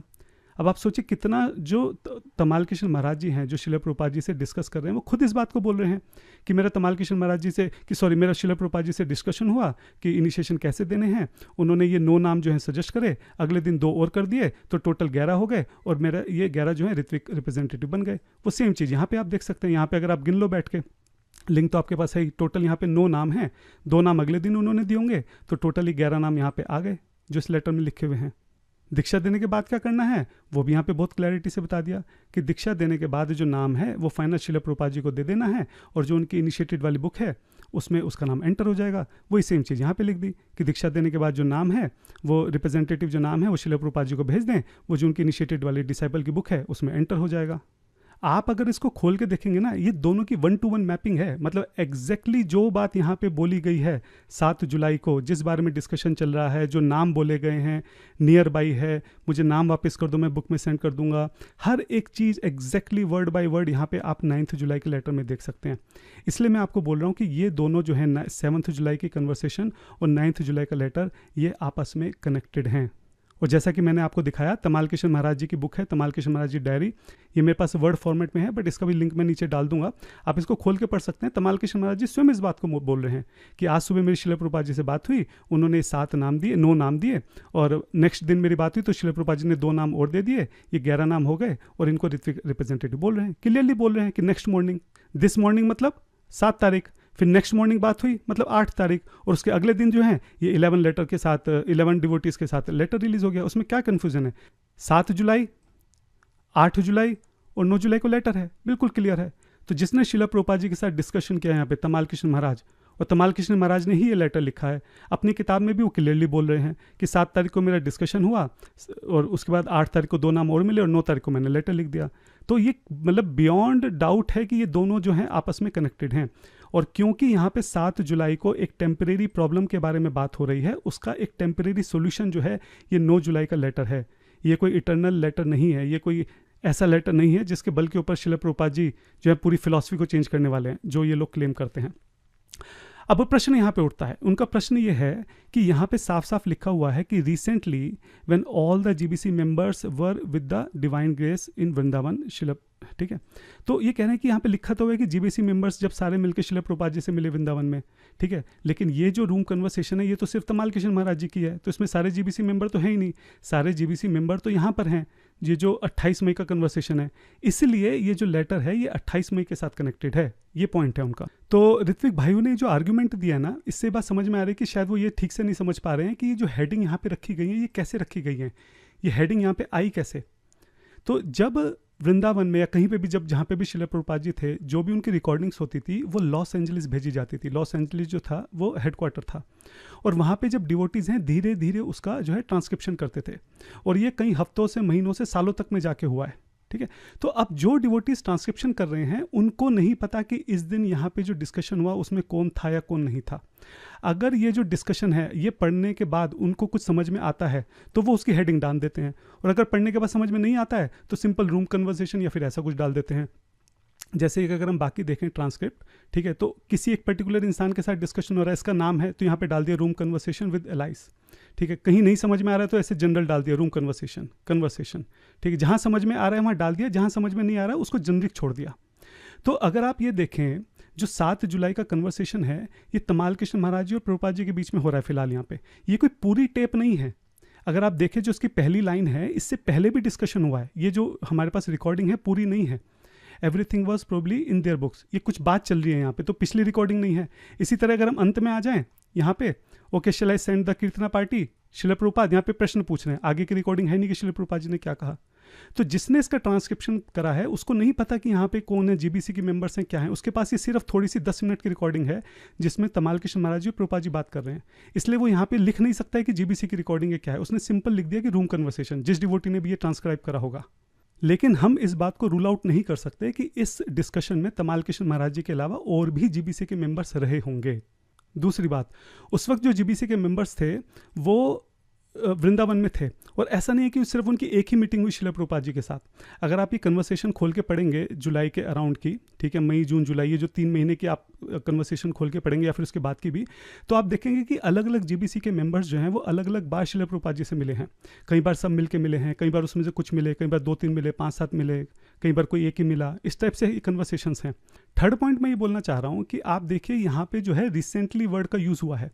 रिसेंटली का मतलब अभी, नज़दीक में। और जो कन्वर्सेशन आप बोल रहे हो 28 मई की, 28 मई और 9 जुलाई में तो लगभग 1.5 महीने का डिफरेंस है। ऐसा कैसे हो सकता है कि प्रभुपाद जी यहाँ पे कुछ चाह रहे हैं और 1.5 महीने तक उसके ऊपर एक्शन ही नहीं हुआ है। और यहाँ पे अगर आप देखें तो 7 जुलाई को प्रभुपाद जी से कुछ बात हो रही है, प्रभुपाद जी ने कुछ ऑर्डर दिया है, इमीडिएट उसके बाद जो है यहाँ पे उसका इम्प्लीमेंटेशन हो गया, इसलिए यहाँ पे वर्ड लिखे गया रिसेंटली में जब जीबीसी मेंबर्स मिले थे। तो इस कन्वर्सेशन में भी जीबीसी मेंबर्स रहे होंगे, लेकिन क्योंकि हमारे पास ये पूरी कन्वर्सेशन नहीं है इसलिए उस बात को हम लोग पूरी तरह से साबित नहीं कर सकते, लेकिन उसको रूल आउट भी नहीं कर सकते। बहुत हाई प्रोबेबिलिटी है कि यहाँ पे भी जीबीसी मेंबर्स रहे होंगे। तो अगर हम रिसेंटली वर्ड को भी देखें तो इस चीज़ की हाई प्रोबेबिलिटी है कि जो रिसेंटली डिस्कशन हुआ है इससे रिलेटेड 7 जुलाई को, ये उसको पॉइंट आउट कर रहा है, ना कि भी 1.5 महीने पुराने डिस्कशन को। नेक्स्ट आर्गूमेंट मेरा ये है कि चलो अगर एक बार को मान लिया जाए कि जो 9 जुलाई का लेटर है वो 28 मई से कनेक्टेड है, ठीक है, मैं आपकी बात मान लेता हूँ। अब मेरा प्रश्न यहाँ पे ये उठता है, तो फिर 7 जुलाई का जो डिस्कशन है इसका क्या हुआ, इसका रिजल्ट कहाँ है, इसका एक्शन क्या हुआ? यहाँ पे एक डिस्कशन हो रहा है कि शिला प्रभुपाद जी निशन नहीं दे पा रहे हैं और इस तरह से चयन होगा इन लोगों का, ये जो है ऋत्विक की तरह जो बिहेव करेंगे, जो भी करेंगे, क्या हुआ इसका फॉलोअप एक्शन कहाँ है? आगे के किसी भी कन्वर्सेशन में हमें इसका कुछ फॉलोअप एक्शन दिखता ही नहीं है सिवाय इसके 9 जुलाई लेटर के। तो अगर ये नहीं है तो फिर इसका कहाँ है, हमें वो बताना पड़ेगा। इसी तरह सेम आर्ग्यूमेंट यहाँ पे ये भी आता है कि अगर मान लो 28 मई का कन्वर्सेशन जो है 9 जुलाई के साथ कनेक्टेड है, तो फिर ये जो यहाँ पे डिटेल्स हैं कि ये जो 11 नाम दिए गए हैं कि नियर बाई, ठीक है, यहाँ पे नियरेस्ट टू द टेम्पल, नाम जो है वापस भेज देना प्रभुपाद जी की बुक में एंटर करने के लिए, पास्ट में टेम्पल प्रेसिडेंट्स ने लिखे, ये सब डिस्कशन कहाँ हुआ है? अगर मैं यहाँ पे ट्रांसक्रिप्शन में जाके देखता हूँ तो मुझे कहीं भी कोई ऐसी ट्रांसक्रिप्शन नहीं मिलती जहाँ पे इस तरह का डिस्कशन हुआ हो, जहाँ पे प्रभुपाद जी ने नाम बताए हों। उस वक्त जो थे सारे जीबीसी मेंबर्स जो थे वृंदावन में थे। हमारे पास अगस्त से आगे की कुछ जो ऑडियो फाइल्स हैं वो मिसिंग हैं, ठीक है, वो सबको पता है, लेकिन मई जून जुलाई के आसपास जो है ऑडियो फाइल्स मिसिंग नहीं है, और ये वही समय है जब जीबीसी मेंबर्स जो थे वृंदावन में थे। तो अगर ये रूम कन्वर्सेशन इन दोनों आपस में कनेक्टेड है, तो मेरा प्रश्न ये है कि ये डिस्कशन हुआ कहाँ, ये रिकॉर्डिंग कहाँ है? तमाल कृष्ण महाराज ने लेटर लिखा, अपने आप से तो लिख नहीं दिया होगा, शिला प्रभुपाद जी के साथ डिस्कस किया होगा, डिस्कस करके नाम डिस्कस हुए होंगे, ये सारी डिटेल डिस्कस हुई होगी। वो डिस्कशन कहाँ है? इस लेटर से पहले, इस लेटर के अंदर जो डिटेल्स हैं उसको कहाँ डिस्कस किया गया? वो कन्वर्सेशन कहाँ है? कहीं पे भी वेदाबेस में नहीं है। तो जितना भी यहाँ पे जो डिस्कशन हो रहा है वो केवल और केवल 7 जुलाई का जो कन्वर्सेशन है वहीं पे डिस्कस किया गया है। तो ये संभव ही नहीं है कि जो 9 जुलाई का लेटर है वो 7 जुलाई के अलावा किसी भी और कन्वर्सेशन के साथ कनेक्टेड हो। और जैसा कि मैंने बोला कि 7 जुलाई में एक टेम्परेरी प्रॉब्लम के ऊपर चर्चा हो रही है, जिसका एक टेम्परेरी सोल्यूशन यहाँ पे शिला प्रभुपाद जी सजेस्ट कर रहे हैं। इसलिए जो 9 जुलाई का लेटर है वो एक टेम्परेरी सोल्यूशन है टेम्परेरी प्रॉब्लम का। ये कोई इटर्नल मैंडेट नहीं है, ये कोई फिलोसफिकल शिफ्ट नहीं है, ये कोई प्रोसेस चेंज होने के लिए इस लेटर को जो है नहीं लिखा गया है। और अगर कुछ नए डिवोटीज इस वीडियो को देख रहे हैं तो वो शायद तमाल कृष्ण महाराज को ठीक से जानते नहीं होंगे। तमाल कृष्ण महाराज जो थे वो शिला प्रभुपाद जी के बहुत ही ज़्यादा करीबी थे। उनको राइट हैंड बोला जाता था शिला प्रभुपाद जी का, यस मैन बोला जाता था शिला प्रभुपाद जी का। इसलिए आप देखो शिला प्रभुपाद जी यहाँ पे कितना कॉन्फिडेंस उनके ऊपर अपना दिखा रहे हैं। प्रभुपाद जी कह रहे हैं what ever you consider it is right, तुम कर दो, जो तुम्हारे सही लगे तुम वो कर दो। सोचो इतनी बड़ी बात यहाँ पे चल रही है कि ऐसे ऐसे ऋत्विक का सिलेक्शन हो रहा है, इतने सन्यासी का नाम दे रहे हैं, और वो तमाल कृष्ण महाराज जी के ऊपर छोड़ रहे हैं कि जो तुम्हें सही लगे वो कर दो। तो आप शायद तमाल कृष्ण महाराज जी को समझ नहीं रहे, आप सोच रहे हैं कि he is just another GBC. He was not just another GBC, he was the GBC, he was kind of head of GBC. वो अपने आप में एक पूरे जीबीसी थे, समझ रहे हैं। अगर हम यहाँ पे ट्रांसक्रिप्शन में जाके देखें, आप ये ट्रांसक्रिप्शन जो खोल खोल के देखना, इसमें से 80 to 90% जो कन्वर्सेशन है वो उसमें तमाल कृष्ण महाराज जी हैं। He was the secretary of Prabhupada, he was the right man of Prabhupada, he was the GBC, ठीक है। तो उनको आप किसी जस्ट अन्य जीबीसी की तरह मत कंसीडर करो। और दूसरी बात यहाँ पे है कि इन्हीं तमाल कृष्ण महाराज की डायरी में ये बहुत क्लैरिटी से इस बात को लिख रहे हैं कि दिस मॉर्निंग, यानी कि 7 तारीख को, 7 जुलाई को प्रभुपाद जी ने मुझे नाम दिए। नेक्स्ट मॉर्निंग कब हो गई? 8 तारीख। नेक्स्ट मॉर्निंग को प्रभुपाद जी ने जो है ये मुझे बाकी के 2 नाम दिए, और उसके बाद मैंने इन 11 नाम है, 11 डिवोटीज को, इनको ऋत्विक रिप्रेजेंटेटिव ऑफ आचार्य की तरह मैंने लेटर इशू कर दिया। तो जो खुद जिसका डिस्कशन है वो खुद बोल तो रहे हैं यहाँ पे साफ साफ, फिर क्या समझ में नहीं आ रहा, क्या दिक्कत हो रही है इस चीज़ को एक्सेप्ट करने में। तो मैं अपने ऋत्विक भाइयों से रिक्वेस्ट कर रहा हूँ कि जो मैंने यहाँ पे बताया है आप एक बार दोबारा सुनिए। ये टेक्निकल है, कंफ्यूजिंग है, नो डाउट इन दैट। 2 बार 3 बार सुनेंगे आपको समझ में आएगा। ये संभव ही नहीं है कि आप किसी भी तरीके से 7 जुलाई और 9 जुलाई का आपस में लिंक तोड़ सकें। It is not possible. अगर आप ये लिंक तोड़ने की कोशिश करेंगे तो आपको बताना पड़ेगा कि 9 जुलाई के में ये जो डिस्कशन हुआ है इसकी डिटेल्स कहाँ पर हैं, किस कन्वर्सेशन में प्रभुपाद जी और तमाल कृष्ण महाराज जी के बीच में ये डिस्कशन हुआ और ये फाइनल हुआ, जो कि तमाल कृष्ण महाराज जी ने यहाँ पे लेटर रिलीज़ किया है। आपको बताना पड़ेगा कि 7 जुलाई में ये जो डिस्कशन हुआ है इसका एक्शन प्लान कहाँ है, क्या हुआ इसके बाद, तमाल कृष्ण महाराज जी ने एक्शन कहाँ लिया, क्या हुआ उसके बाद, वो भी आपको बताना पड़ेगा। और जिस तरीके से मैंने दिखाया कि ये दोनों आपस में 101 मैपिंग है, कोई छोटा बच्चा भी होगा 10वीं 12वीं का, उसको भी अगर हम दिखाएंगे वो भी कहेगा कि हाँ ये दोनों एक ही हैं, बिल्कुल ditto, word to word same बात एग्जैक्टली जो है 7 जुलाई में जो डिस्कशन हुआ है 9 जुलाई में वही यहाँ पे लिख दिया गया है। और मैं फिर से इस बात को कंक्लूड कर रहा हूँ कि 7 जुलाई जो है वो एक टेम्परेरी प्रॉब्लम के बारे में बात हो रही थी, जिसका टेम्परेरी सोल्यूशन जो है वो 9 जुलाई लेटर में है। तो अपने नेक्स्ट क्वेश्चन की तरफ चलते हैं। आप देख सकते हैं मैंने अपनी स्क्रीन पे 9 जुलाई 1977 का लेटर खोल रखा है, और इसमें हैंस फॉरवर्ड जो वर्ड है इससे रिलेटेड ये क्वेश्चन है। तो जैसा कि हमने पहले भी डिस्कस किया था कि ऋत्विक फिलॉसफी जो है पूरी तरीके से केवल ये एक जो लेटर है मोस्टली जो है इसके ऊपर बेस्ड है। और इस एक लेटर के अंदर भी अगर हम देखें तो हैंस फॉरवर्ड वर्ड जो है वो उनके लिए बहुत इंपॉर्टेंट है। इस एक वर्ड के ऊपर जो है पूरी फिलॉसफी बेस्ड है। सो हमारे ऋत्विक भाइयों का कहना है कि हैंस फॉरवर्ड वर्ड का हम यहाँ पे एकदम लिटरल मीनिंग लेंगे, डिक्शनरी वाला मीनिंग लेंगे, जिसका मतलब होता है कि आज से, अभी से और हमेशा के लिए, for the rest of eternity, अनंत समय के लिए। तो क्योंकि यहाँ पे हैंस फॉरवर्ड का मतलब हमेशा के लिए है, इसलिए ये जो लेटर दिया गया है इसमें जो ऋत्विक की बात की गई है वो केवल श्रील प्रभुपाद जी के समय की बात नहीं है, बल्कि उनके डिपार्चर के बाद भी, उनके अंतर्ध्यान होने के बाद भी ये कंडीशन जो है, ये ऑर्डर जो है वो वैलिड रहेगा। ठीक है, ये ऋत्विक वालों का आर्गुमेंट है। और ये मैंने अपनी पिछली वीडियो में भी बताया था कि एक्चुअली अगर आप ध्यान से देखें यहाँ पे हैंस फॉरवर्ड वर्ड जो है वो ऋत्विक्स के लिए है ही नहीं। सबसे पहली बात, हैंस फॉरवर्ड वर्ड जो है वो टेम्पल प्रेसिडेंट्स के लिए बोला गया है कि टेम्पल प्रेसिडेंट्स में हैंस फॉरवर्ड सेंड रिकमेंडेशन। ठीक है, जो टेम्पल प्रेसिडेंट हैं वो आगे से फर्स्ट और सेकंड इनिशिएशन जो है वो 11 रिप्रेजेंटेटिव्स को भेजेंगे। तो कायदे से यहाँ पे ये होना चाहिए था कि आज के बाद हमेशा से इनिशिएशन जो है वो ऋत्विक्स के द्वारा दिया जाएगा, हैंस फॉरवर्ड, मतलब इस तरह से एक लाइन होनी चाहिए थी। वो लाइन तक नहीं है, सबसे पहली बात। ठीक है, और दूसरा मैंने आपको बताया था कि साफ साफ पता चल रहा है, ये जो नीचे कंडीशन है इसमें लिखा हुआ है कि जिनका इनिशिएशन हो जाएगा उनके नाम श्रील प्रभुपाद जी को भेजे जाएंगे ताकि इनिशिएटेड बुक में उनको ऐड किया जा सके।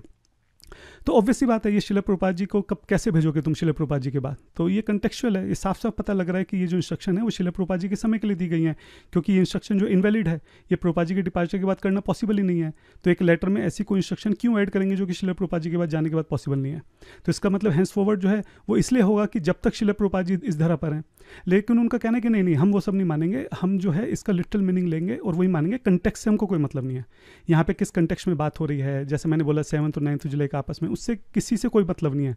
हम बस हम इस वर्ड को पकड़ के बैठेंगे और इसका हम डिक्शनरी मीनिंग लेके हम तो उसी से मानेंगे। ठीक है, उनका ऐसा कहना है।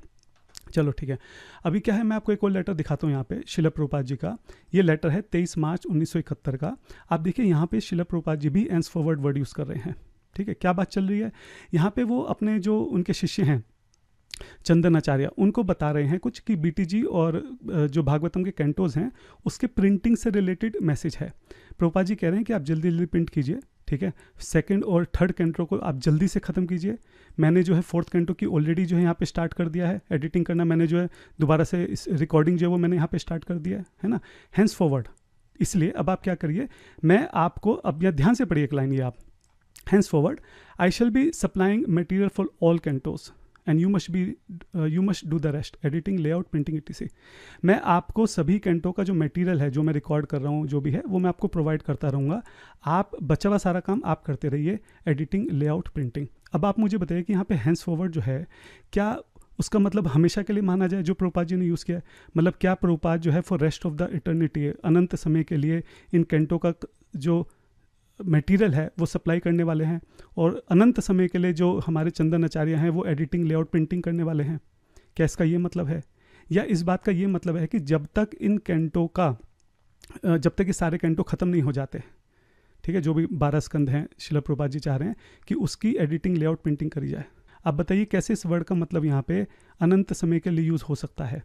हाँ, श्रील प्रभुपाद जी इस वर्ड को यहाँ पे कंटेक्चुअल यूज़ कर रहे हैं। और ये खाली एक लेटर नहीं है, आप हैंस फॉरवर्ड को जरा वेदाबेस में सर्च करिए, बहुत सारे लेटर मिलेंगे और बहुत सारी जगह श्रील प्रभुपाद जी उसको कंटेक्स्ट में यूज़ कर रहे हैं। ये वीडियो ऑलरेडी बहुत लंबी हो गई है, इसलिए मैं और एग्जाम्पल नहीं दिखा रहा हूँ। किसी को दिक्कत होगी तो मैं एग्जाम्पल दिखा सकता हूँ या फिर मैं नीचे उनका और लिंक डाल सकता हूँ। कहने का मतलब है कि श्रील प्रभुपाद जी खुद भी हैंस फॉरवर्ड वर्ड को कंटेक्चुअल यूज़ करते थे, है ना। पहली बात तो ये जो लेटर में हैंस फॉरवर्ड वर्ड है प्रभुपाद जी ने लिखा भी नहीं, ये तो तमाल कृष्ण महाराज जी ने लिखा है। वो बोल रहे हैं कि मैंने बाई चांस उस वर्ड को चूज़ कर लिया, लेकिन चलो जो भी है चूज़ कर भी लिया, इसका यहाँ पे सिर्फ और सिर्फ कंटेक्चुअल मतलब है।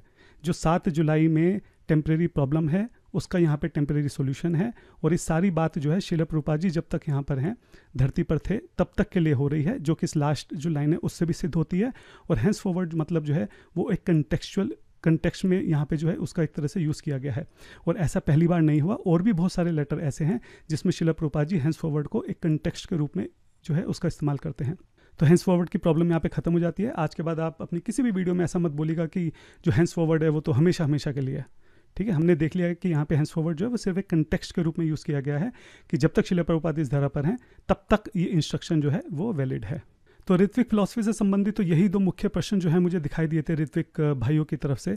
जिनका मैं ऑलरेडी उत्तर दे चुका हूँ कि कैसे 9 जुलाई का जो लेटर है वो 7 जुलाई से कनेक्टेड है और हैंस फॉरवर्ड का यहाँ पे क्या कंटेक्स्ट है। उसके अलावा 3-4 और छोटे छोटे प्रश्न हैं, मैं सोचूं इसको भी ले लेता हूँ, नहीं तो अलग से वीडियो बनानी पड़ेगी।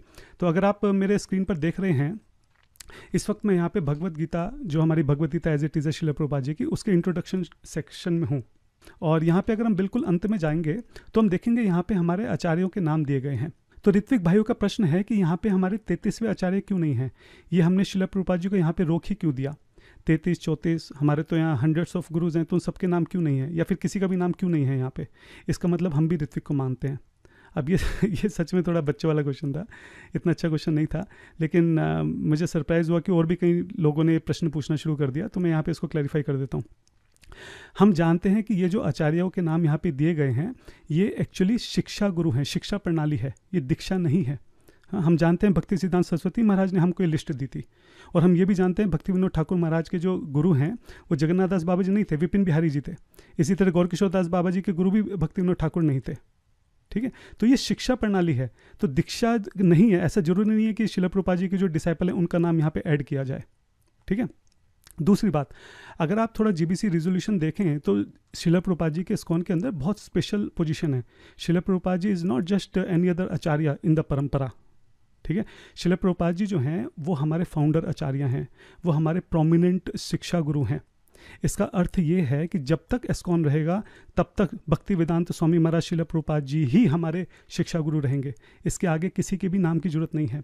श्रील प्रभुपाद जी की जो किताबें हैं वही बेसिस रहेंगी।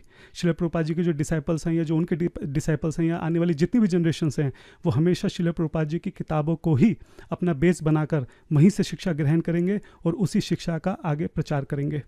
प्रभुपाद जी के द्वारा दी गई जो इंस्ट्रक्शंस हैं आगे सब उन्हीं का पालन करेंगे। फॉर एग्जांपल, प्रभुपाद जी ने बोला 16 माला करनी है तो 16 ही करनी है। ऐसा नहीं कि आने वाले आचार्य कोई ऐसे होंगे जो 16 को 12 कर देंगे या 16 को 20 कर देंगे। 4 नियम जो दिए हैं, जो फॉर्मेट श्रील प्रभुपाद जी ने दिया है, आने वाले 10,000 साल तक वही हमेशा फॉलो होगा। इसको कोई चेंज नहीं कर सकता है इस्कॉन के अंदर। श्रील प्रभुपाद जी की, जैसे मैंने बोला कि प्रोमिनेंट पोजीशन है आज भी और हमेशा के लिए। श्रील प्रभुपाद जी जो हैं वो इस्कॉन के प्रोमिनेंट आचार्य रहेंगे, इसलिए उनका नाम जो यहाँ पे लिखा गया है ये अंतिम नाम है। इसके आगे जो है यहाँ पे किसी का नाम लिखने की आवश्यकता नहीं है। अगला प्रश्न जो है वो यहाँ पे 9 जुलाई का जो लेटर है, इसमें श्रील प्रभुपाद जी के सिग्नेचर से संबंधित है। अपनी पिछली वीडियो में मैंने इस बारे में कुछ बोला था और मुझे ऐसा लगता है कि शायद मेरी बात को ठीक से समझा नहीं गया, या यूँ कह लो कि मैं शायद अपनी बात को ठीक से समझा नहीं पाया। तो मैं दोबारा से इस पॉइंट को यहाँ पे बोल देता हूँ कि ये जो लेटर है ये तमाल कृष्ण गोस्वामी महाराज जी के द्वारा लिखा गया है। ये लेटर उन्हीं का है, इसलिए अंत में आप देखेंगे तमाल कृष्ण गोस्वामी महाराज जी के ही यहाँ पे सिग्नेचर हैं। यहाँ इस लेटर को अप्रूव्ड जो है वो प्रभुपाद जी से कराया गया है और वहाँ पे प्रभुपाद जी के सिग्नेचर है। मैं मानता हूँ इस बात को, लेकिन मैं पॉइंट ये बोलना चाह रहा था, ये सिग्नेचर होने या ना होने से इस लेटर की ऑथेंटिसिटी पे कोई फ़र्क नहीं पड़ता। ये लेटर जो है पूरी तरीके से ऑथेंटिक है। अगर यहाँ प्रभुपाद जी के सिग्नेचर नहीं भी होते तो भी ऑथेंटिक है, और है तो भी ऑथेंटिक है। मैं पॉइंट जो है इस लेटर की ऑथेंटिसिटी के ऊपर नहीं उठा रहा हूँ, मैं पॉइंट जो है इस लेटर की इंपॉर्टेंस के ऊपर उठा रहा हूँ।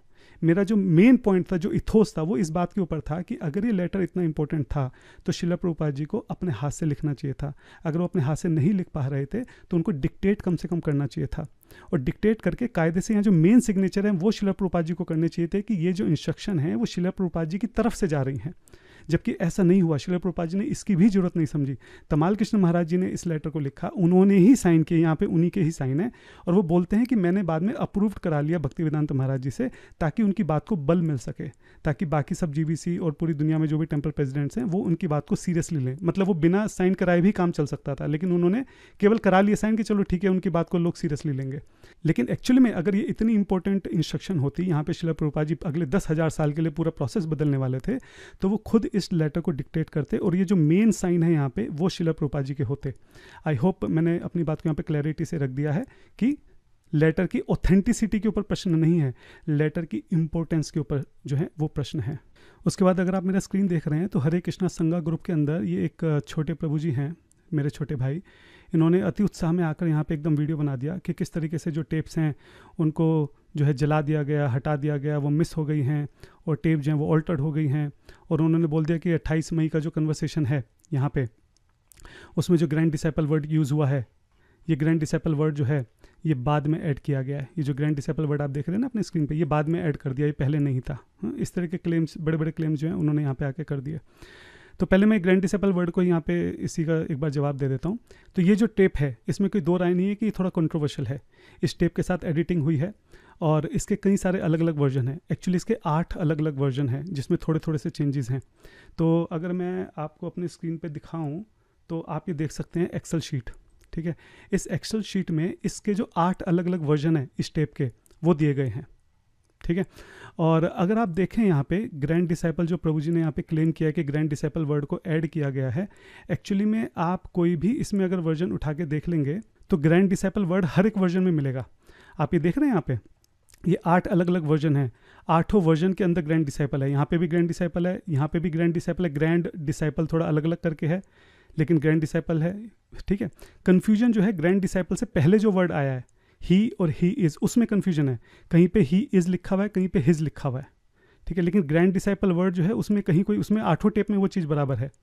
दूसरी बात, जो लास्ट वाली लाइन है डिसाइपल ऑफ माई डिसाइपल, ठीक है, रेगुलर गुरु, ये भी सारी टेप्स के अंदर बराबर है। जो इस लाइन का जो लास्ट वर्ड है दैट्स इट, ठीक है, इसमें थोड़ा कहीं छेड़खानी दिखती है, कहीं जगह दैट्स इट है, कहीं पे जस्ट सी है, इस टाइप से करके है। लेकिन जो मेन लाइन है that's it, sorry that's all, he becomes disciple of my disciple, ये जो 8 वर्जन है इस टेप के 8 के अंदर बराबर है।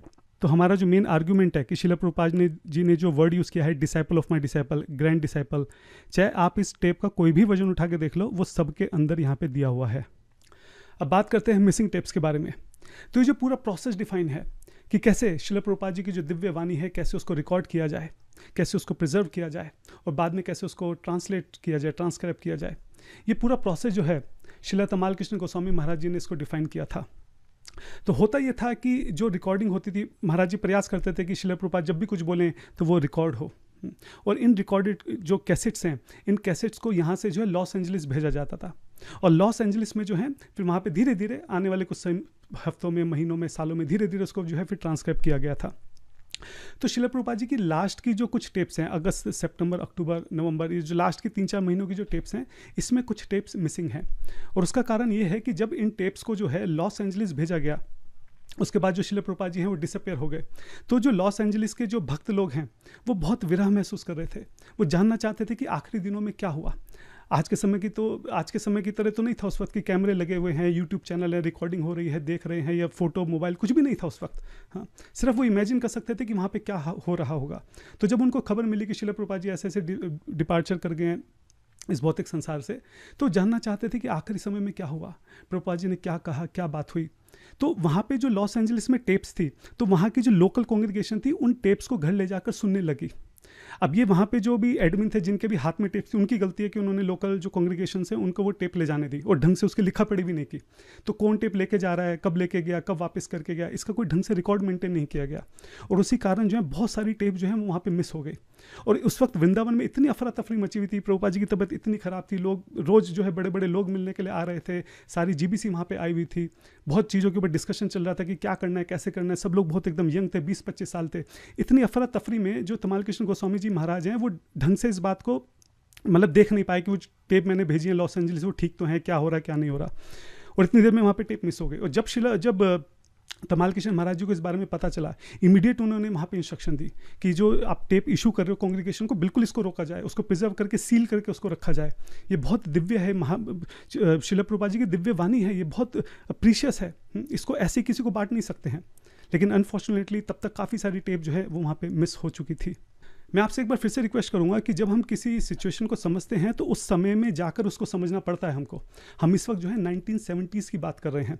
आप सोचिए कि तमाल कृष्ण गोस्वामी महाराज जी की श्रील प्रभुपाद जी के लिए क्या कमिटमेंट रही होगी, कितना प्रेम होगा कि उन्होंने उस वक्त ये डिसाइड किया कि श्रील प्रभुपाद जी का हर एक शब्द जो है, जो वो बोल रहे हैं, मुझे वो रिकॉर्ड करना है। आप सोचिए कि उस वक्त 1970 में कोई मोबाइल इंटरनेट कुछ नहीं होता था। हाँ, टेप किसी रिकॉर्डिंग करना अपने आप में एक बहुत बड़ी बात थी, और वो भी वृंदावन जैसे एक बहुत छोटे से गांव में, जहाँ ना ढंग से लाइट आती है, ना किसी चीज़ का वहाँ पे अरेंजमेंट है। उतनी छोटी सी जगह में भी उन्होंने मेक श्योर करा कि श्रील प्रभुपाद जी की ज़्यादातर, उन्होंने लास्ट के दिनों में पूरे जीवन भर जो भी हो सके, जितना भी हो सके, उन्होंने कोशिश की कि हर एक चीज़ को जो है रिकॉर्ड करा जाए। ये जो 20-25 साल के शिला प्रभुपाद जी के डिसाइपल्स थे ना, इनको शिला प्रभुपाद जी से इतना प्रेम था कि आप और मैं नहीं समझ सकते हैं कि किस कंडीशन में रहकर, किन चुनौतियों का सामना करते हुए उन्होंने इन सारी चीज़ों का अरेंज करा। आज आप और हम बैठ के बड़े मज़े से वेदाबेस खोल के इधर उधर पढ़ते हैं। आप जानते हैं कि किसकी वजह से हम ये सब पढ़ पा रहे हैं, किसकी वजह से आज हम शिला प्रभुपाद जी को सुन पा रहे हैं। उनके पीछे तमाल कृष्ण गोस्वामी और जितने भी शिला प्रभुपाद जी के डिसाइपल्स हैं, ये उनका हाथ है। जिन लोगों को आप लोग जो बड़े आराम से बोगस गुरु, फॉल डाउन और इस तरह के वर्ड जो हैं छोटे छोटे बच्चों को, 20-20 साल के बच्चों को आप लोग रटवा देते हो, ये वही बोगस और फॉल डाउन गुरुज हैं जिनके कारण आज हम शिला प्रभुपाद जी के एक एक शब्द को सुन पा रहे हैं और पढ़ पा रहे हैं। जरा से बच्चे, 20-20 साल के बच्चे, फॉल डाउन हो गया। हाँ, आप समझ नहीं रहे हैं कि आप किन के लिए इस बात को बोल रहे हैं। वो शिला प्रभुपाद जी के जो डिसाइपल्स हैं, उन्होंने फॉल डाउन होने से पहले शिला प्रभुपाद जी की इतनी सेवा कर दी कि आप और मैं जो है बिना फॉल डाउन हुए अगर जीवन भर भी सेवा करें तब भी इतनी सेवा नहीं कर सकते। अब कंट्रोवर्सी तो हर चीज़ पे हो ही जाती है। टेप्स अगर मिसिंग है तो ऑब्वियस सी बात है, सब लोग अलग अलग बातें करेंगे, उसमें बहुत सारे लोग अलग अलग बातें करेंगे कि जला दिया होगा, खो दिया होगा, दबा दिया होगा, ये कर दिया होगा, वो कर दिया होगा। लेकिन इसकी कोई प्रॉपर इन्वेस्टिगेशन हुई है? इसका कुछ प्रॉपर रिजल्ट है? किसने कंक्लूड करा है? या सब लोग जो कह रहा है आपने फटाक से आके इंटरनेट पे उसके ऊपर बोल दिया कि ये कहने की जला दिया, वो कहने की वो कर दिया? आपने वेरीफाई करने की कोशिश की इसको कि जो आप बोल रहे हैं वो सही है भी कि नहीं है? आपको अंदाजा है कि जो चीज़ आपने इंटरनेट पे डाली इससे कितना लोगों की ज़िंदगी में असर पड़ रहा है? जो नए नए भक्त जुड़े हैं, जिनकी कोमल भक्ति है, कोमल श्रद्धा है, उनकी श्रद्धा पे कैसे आघात पड़ रहा है, इस चीज़ का अंदाजा है आपको? आपको परवाह है कि कितने लोग जो हैं प्रभुपाद जी से अलग होकर जा रहे हैं? आप एक बात सोचिए, अगर कोई नया व्यक्ति जो है वो प्रभुपाद जी से जुड़ रहा है और वहाँ पे आके देख रहा है कि ये टेप को जला दिया, ये कर दिया, बोगस गुरु, फॉल डाउन, जो आप सारे दिन इंटरनेट पे बैठ के बोलते हैं, उसकी श्रद्धा पे कैसा आघात पड़ता होगा? वो क्यों ना इस बात को सोचे कि मुझे इन सब झगड़ों में पड़ने की जरूरत ही क्या है? इससे अच्छा तो मैं वृंदावन चलता हूँ, वहाँ पे जो फेमस बाबा जी हैं मैं उनसे दीक्षा ले लेता हूँ। इन सब झगड़ों में पड़ना ही है क्यों है कि कौन सही है कौन गलत है? आपको लगता है कि जो नए लोग हैं जो इस वीडियो को देख रहे होंगे, जो मैं ये सब टेक्निकल समझा रहा हूँ या जो आप बोल रहे हैं, वो उनको ये सब समझ में आ रहा होगा? किसी को कुछ नहीं समझ में आ रहा। वो उनको सिर्फ ये पता है कि ये सब आपस में ही लड़ रहे हैं, सिर्फ इतनी सी बात उनको समझ में आ रही है। और ये जो आप छोटे छोटे 20-20 साल के बच्चे, बोगस गुरु, फॉल डाउन, ये जो जितनी उनकी उम्र नहीं है उससे 3 गुना 4 गुना ज़्यादा समय से तो सेवा कर रहे हैं प्रभुपाद जी की, उनके डिसाइपल्स, जिनके लिए जरा से बच्चे बोल रहे हैं कि बोगस गुरु। आपको अंदाजे नहीं है कि किस तरह का जो वैष्णव अपराध है आप खुद कर रहे हैं और किस तरह का वैष्णव अपराध जो आप ये छोटे छोटे बच्चों से करा रहे हैं जिनको कुछ नहीं पता है। अगर आप शिला प्रभुपाद जी से प्रेम करते ना, आप कभी भी इस तरह की वीडियो जो इंटरनेट पर नहीं डालते। हाँ, कभी भी इस तरह की वीडियो नहीं डालते। अगर आपके पास जो नए भक्त जुड़ भी रहे हैं, अगर आपको उन्हें कुछ बताना भी है, समझाना भी है, तो आप थोड़े बंद कमरे में समझा सकते थे। आप थोड़ा मैच्योर ढंग से उनको समझा सकते थे कि हाँ ठीक है, पहले ये प्रॉब्लम्स है, ऐसे ऐसे, अब हम अलग हो गए, हमारा ऐसा सोचना है। इंटरनेट पे डालने का क्या मतलब है, आप मुझे बताइए। इंटरनेट पे आप क्यों डाल रहे हैं सारी बातें? इंटरनेट पे किससे, आप क्या सोच के डाल रहे हैं इंटरनेट पे बातें? आप शिला प्रभुपाद जी की सेवा कर रहे हैं कि उन्हें धोखा दे रहे हैं? यहाँ पे मुझे समझ में नहीं आ रहा है। हजारों भक्तों की जो श्रद्धा है आप उसके ऊपर आघात लगा रहे हैं। क्यों नहीं इतनी सी मैच्योरिटी आपके अंदर की चीज़ें इंटरनेट पे डालने की नहीं होती हैं? हमारे यहाँ से देखा आपने किसी ने इंटरनेट पे वीडियो डाली हो? और फिर शोर भी सबसे पहले मचाते हैं, हम प्रभुपाद जी को मानते हैं, हम तो सिर्फ प्रभुपाद जी को मानते हैं, मैं सिर्फ उन्हीं की सुनूंगा, मैं शास्त्रों की नहीं सुनूंगा, मैं तो सिर्फ प्रभुपाद जी दूंगा। आप उनको धोखा दे रहे हो। हैं जी, आप धोखा दे रहे हो। क्यों धोखा दे रहे हो? क्यों झूठ बोल रहे हो? शोर भी सबसे ज़्यादा आप ही मचाते हो कि आप शिला प्रभुपाद जी को मानते हो, और धोखा भी आप खुद ही दे रहे हो उनको इंटरनेट पे इस तरह की सारी बातें डाल के। किसी के अंदर थोड़ी सी भी बुद्धि होगी ना, थोड़ी सी भी मैच्योरिटी होगी, कोई थोड़ा सा भी कोई अगर शिला प्रभुपाद जी से प्रेम करता होगा तो वो कभी भी इस तरह की हरकतें नहीं कर सकता। और रही बात ऋत्विक फिलॉसफी की, मैंने आपको साफ साफ दिखाई दिया यहाँ पे कि 2 नवंबर को बिल्कुल अंतिम समय में शिला प्रभुपाद जी की क्या इच्छा थी, बहुत क्लियरली वो उस चीज़ को एक्सप्रेस कर रहे हैं। अगर आपके मन में थोड़ा सा भी शिला प्रभुपाद जी के प्रति प्रेम है, उनकी बात की कोई वैल्यू है, उनकी इच्छा जो है उसका कोई सम्मान है, हाँ, तो इस वक्त कायदे से आपको शिला प्रभुपाद जी से माफ़ी मांगनी चाहिए कि इतने दिनों तक जो आपने हजारों लोगों को शिला प्रभुपाद जी से अलग किया है, हाँ, वो आपको उसके लिए माफ़ कर दें। कायदे से जितनी भी आपने इंटरनेट पे वीडियो डाली है, बोगस गुरु और ये फलाना ढिमका, ये सारी वीडियो जो है आपको कायदे से डाउन करनी चाहिए। और आपको जीबीसी के साथ हाथ जोड़ कर उनसे प्रार्थना करनी चाहिए कि जो हुआ उसको भूलकर, अपनी गलती को स्वीकार कर आपको शिला प्रभुपाद जी का ये जो मिशन है इस्कॉन, जो शिला प्रभुपाद जी कहते थे कि मेरी एकमात्र शरीर है, इस्कॉन जो है मेरी बॉडी है, मेरा शरीर है, हाँ? आपको शरीर की सेवा में दोबारा से लग जाना चाहिए। और अगर आप ऐसा नहीं करते हैं तो ये बात यहाँ पे साबित हो जाती है कि आपको शिला प्रभुपाद जी से कोई लेना देना नहीं है। उनकी किसी भी बात से, उनकी इच्छा से, हाँ? उनके इंस्टीट्यूट से, उनके विजन से, उनकी इंस्ट्रक्शन से, किसी से आपको कोई मतलब नहीं है। आप सिर्फ जो है अपनी छोटी छोटी, सबने अपनी अपनी दुकानें खोल रखी हैं ऋत्विक के नाम पे, अपने आप को सेल्फ अपॉइंटेड, वहाँ पे अपने अथॉरिटी जो है वहाँ पे डिक्लेयर कर रखा है, और उसका जो सुख है कंट्रोल करने का उसको वहाँ पे आप भोग रहे हैं। नहीं तो जो मैंने आपसे प्रश्न पूछा था कि आप जितनी भी छोटी छोटी अलग अलग ऋत्विक ऑर्गेनाइजेशंस खुली हुई हैं, आप सब लोग एकजुट क्यों नहीं हो जाते? क्यों नहीं मिल जाते? आपने क्यों नहीं जवाब दिया उसका? आप रोज़ वीडियो बना रहे हैं, लगातार एक के बाद एक आप जो है वीडियो रिलीज़ कर रहे हैं, दुनिया भर के शॉर्ट्स रिलीज़ कर रहे हैं, बिना किसी को जाने परखे, फटाफट बिना इन्वेस्टिगेट किए कि जो मैं बोल रहा हूँ उससे वो सही भी है कि नहीं है, उससे क्या असर होगा, बिना किसी चीज़ की परवाह किए लगातार आप लोग वीडियो निकाल रहे हैं। एक वीडियो आपने क्यों नहीं जवाब दिया आपने मेरी इस बात का? आप इतनी सारी जो ऋत्विक ऑर्गेनाइजेशंस हैं, सबका एक ही पर्पज़ है, सबकी एक ही अंडरस्टैंडिंग है ऋत्विक, आप सब लोग क्यों नहीं मिल जाते? आप मुझे जवाब दीजिए इस प्रश्न का। जहाँ तक बात हमारी है, हम लोग बिल्कुल एकदम क्रिस्टल क्लैरिटी के साथ ये चीज़ साबित कर चुके हैं कि श्रील प्रभुपाद जी की जो अंतिम इच्छा थी, जो उनका अंतिम ऑर्डर था, वो यही था कि उनके सारे शिष्य जो हैं, उनके जितने भी डिसाइपल्स हैं, जो भी क्वालिफाइड हैं, वो आगे जाके गुरु बने। उसके अलावा जो 9 आपका जुलाई का लेटर, उसकी तो धज्जियाँ उड़ा चुके हैं, बखियाँ उधेड़ चुके हैं, है ना। और जो हैंड्स फॉरवर्ड और इस सब के ऊपर छोटी छोटी चीज़ों के ऊपर आपने जो पूरी फिलॉसफी खड़ी कर रखी है, इन सब को जो है उधेड़ चुके हैं अब हम लोग। अब हमारे पास इतना समय नहीं है कि हम रोज़ बैठ के एक ही चीज़ के लिए बार बार वीडियो बनाते रहें। तो ये हमारी अंतिम वीडियो है। कोई बहुत ही इंपॉर्टेंट क्वेश्चन आया, कुछ आया किसी डिवोटी का, तो हम एड्रेस करेंगे, नहीं तो हमारे पास अपनी बहुत सेवा साधना है। हमारे पास इतना समय नहीं है कि हम यहाँ पे इंटरनेट पर बैठ के फिजूल की जो है सेम चीज़ों को जो है बार बार रिपीट करते रहें और लोगों को धोखा देते रहें और लोगों को श्रील प्रभुपाद जी से अलग करते रहें। सभी वैष्णव को मैं यहाँ पे प्रणाम करता हूँ। अगर मेरे इस पूरे वीडियो में किसी के हृदय को ठेस पहुंची हो तो उसको भी मैं उससे क्षमा प्रार्थी हूँ। वांछाकल्पतरुभ्यश्च कृपा सिंधु भैवच पतितनाम पावनेभ्यो वैष्णवेभ्यो नमो नमः। श्रील प्रभुपाद की जय। हरे कृष्णा।